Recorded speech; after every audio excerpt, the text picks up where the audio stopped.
Before you walk into that Walmart TV aisle, stop. Because that aisle is not a retail section. It is a carefully engineered ambush. Every TV set on those shelves is bathed in fluorescent light calibrated to make garbage look like gold.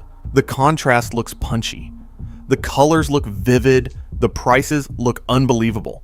And that is the entire problem. 4 specific TV sets are sitting on those shelves right now, moving units by the thousands every week. And every one of them is designed to die just after the warranty runs out.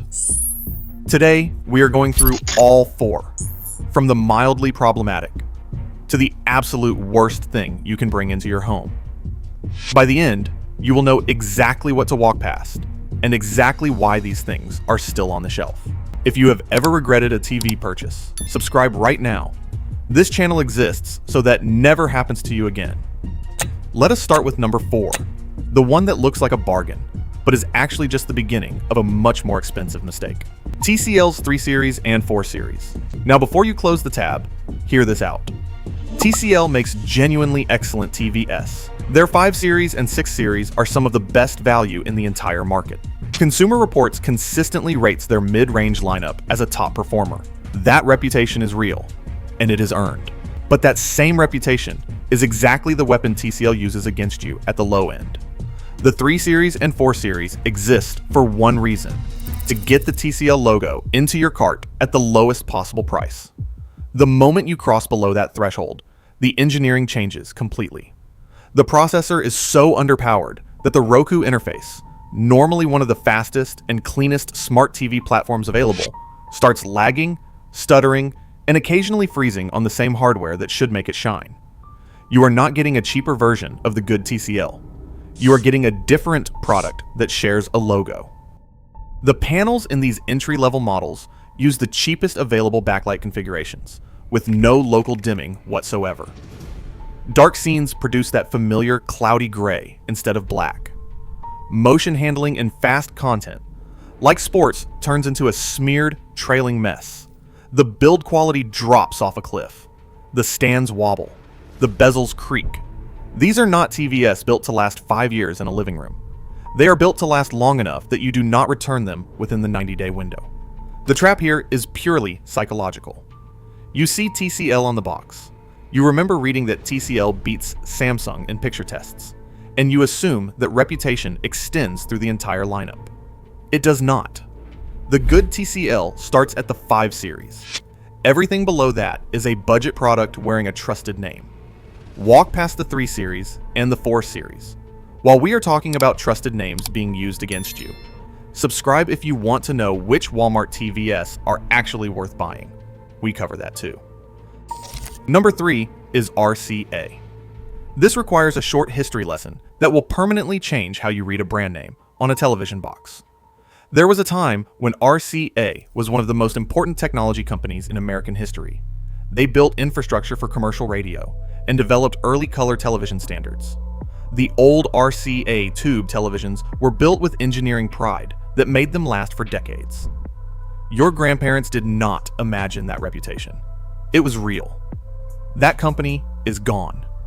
What you see on the shelf at Walmart today is a licensed brand.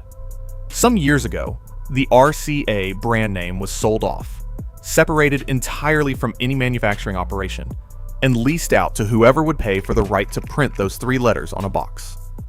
The television you are looking at was built by a factory with no connection to the original company, no inherited engineering standards, and no incentive to produce anything beyond what is required to survive the warranty period. A technician at an electronics repair shop described opening up a returned RCA unit and a returned ON unit in the same afternoon. The chassis dimensions were identical. The screw placements matched. The internal board layout was the same. 2 different boxes, 1 factory. The only meaningful difference between them was the $25 RCA charges extra for the privilege of the logo. That premium buys you nothing. The panel is the same cheap direct LED with no local dimming. The processing is the same underpowered chipset. Many RCA models run a proprietary no-name interface with an app store so thin that finding Disney Plus requires a separate workaround. And unlike bottom-tier brands that at least use Roku, The proprietary operating system on RCA units receives no meaningful software updates after year 1. The apps stay exactly as they are until they stop working. Buy the RCA and you are paying a nostalgia tax on hardware that was never worth the base price to begin with. Number 2. This one is going to surprise people because it comes from a brand that absolutely should know better. LG NanoCell and QNED.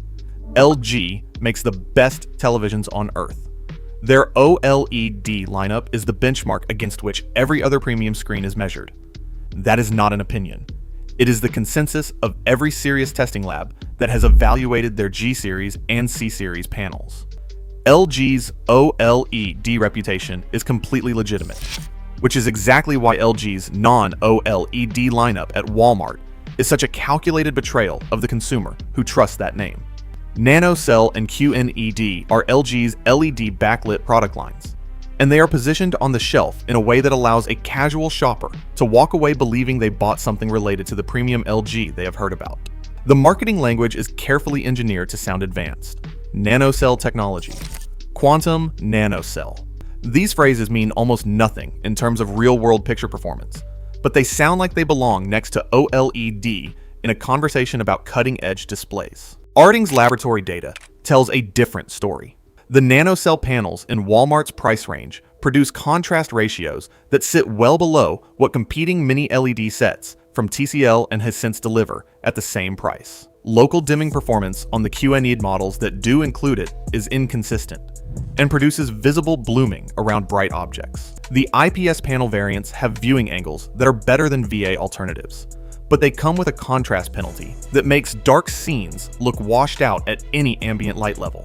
A viewer described buying an LG NanoCell because a store employee told her all LG televisions share the same core technology as the OLED models.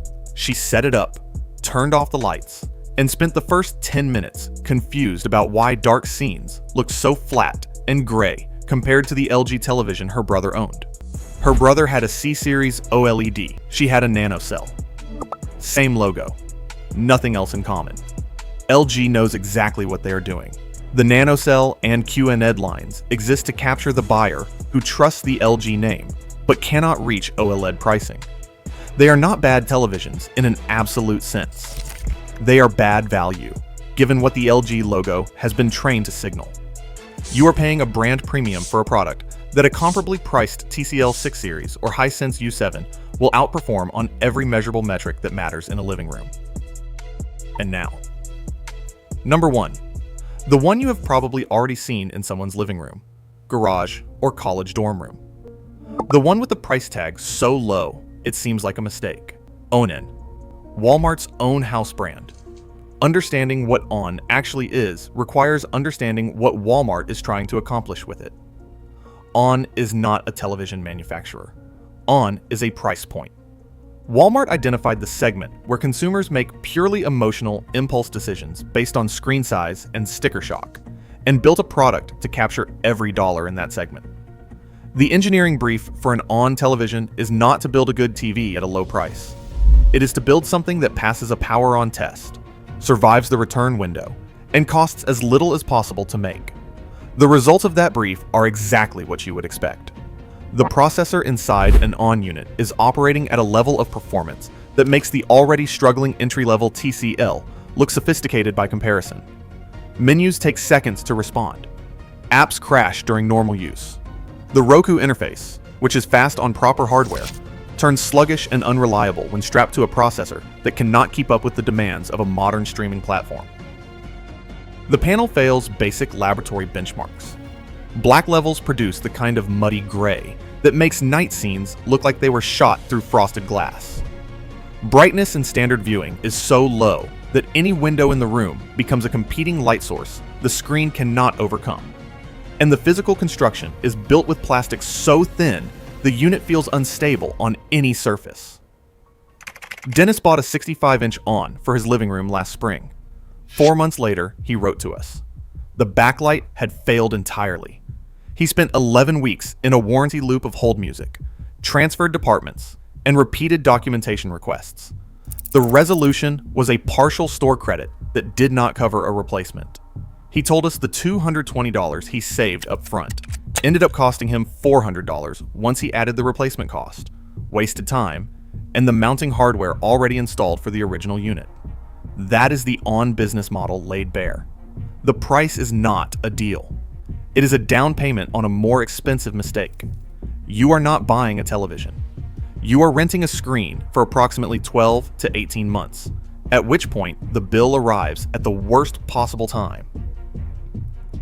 So why are all 4 of these still on the shelf? Because Walmart's business model does not require them to work long term. It requires them to sell. Under fluorescent lighting with a low sticker price, they sell. The return window is 90 days. The failure window is 12 to 18 months. That gap is not an accident. It is the product. Here is what you need to know before the next video. TV prices are collapsing right now. Models that were selling for $800 6 months ago have dropped $500 overnight. Nobody is asking why. When a TV drops that fast, that far, that quickly, there is always a reason. Some of those drops are genuine opportunities. Some are a manufacturer clearing inventory before a reliability problem goes public. If you open a browser tab before our next video, you will not know which is which. We will see you there.